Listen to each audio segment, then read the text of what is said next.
this is Tamara from mooglyblog.com, and in this video I'd like to show you the stitch pattern that I use in the Chroma Crochet bag.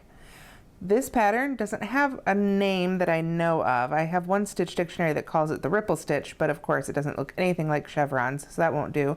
So I think what I'm going to call it for this video and the tutorial is the overlapping post stitch pattern. Sounds good to me. So what we have here are a series of post stitches worked in every other stitch. You could work it all in one color, or here I've got it in 3 colors. On the back there's a little bit of ridging, but it's basically flat. And let me show you how it's done. To demonstrate the stitch today, I'll be using Vanna's Choice by Lion Brand and a J-hook. Here I have worked a row of double crochets followed by a row of single crochets. If you're working this stitch pattern in the round, you'll need an even number of stitches. If you're working it flat, you'll need an odd number of stitches. Here I have 13 stitches because I'm working back and forth in rows.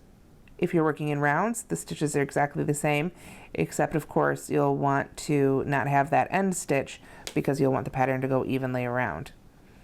Now, like I said, here I've got a row of double crochets followed by a row of single crochets, so I'm ready to start the next row.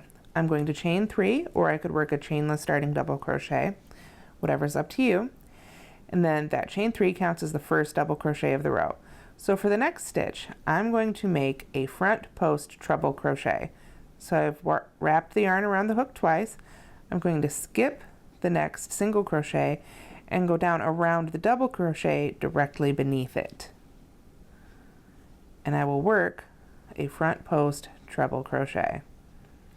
Then in the next stitch, remember you skip that one that the post stitch is in front of.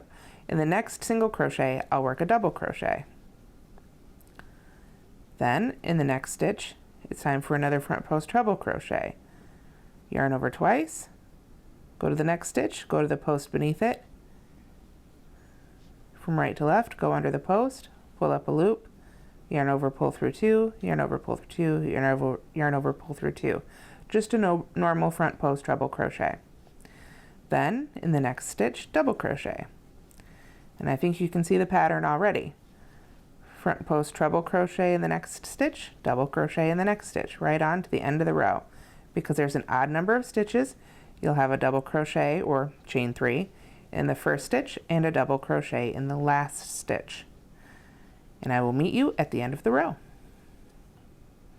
Okay, so here we are at the end of row 3. We made a row of double crochets, a row of single crochets, and a row of alternating double crochets and front post treble crochets. So now it's time for row 4. For row 4, we're going to repeat row 2. Chain 1 and single crochet all the way across the top of the row.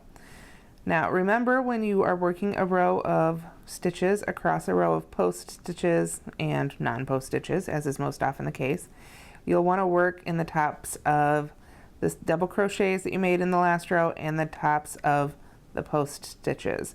You see, when you work a post stitch, you leave the top of that stitch that you're working into alone. Don't work into those. Work right straight across the top. Okay, so as we come to the end of this row, it is time to switch to the next color. If I wasn't going to be using this color again, I would fasten off and use a standing double crochet to join the next color, or a slip stitch join.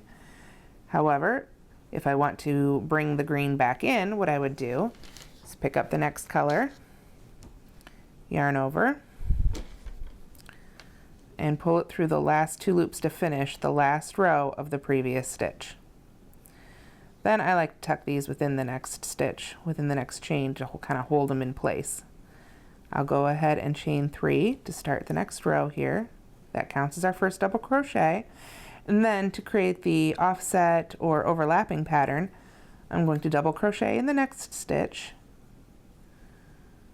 and then work a front post treble crochet down around the double crochet beneath the next single crochet. And as you can see, that's going between the front post treble crochets that we made in row 3. And then the next stitch, of course, will be a double crochet in the next stitch. And just as before, we're going to go back and forth between front post treble crochets, that's always a hard one for me to say, and double crochets. So one front post treble crochet, one double crochet, all the way to the end of the row.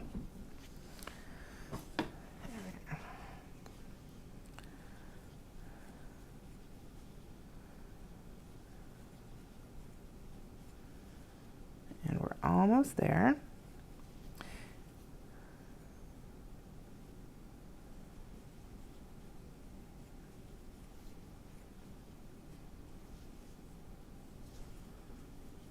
And then at the end of this row, remember we started, excuse me, I'm gonna pull some more yarn out here.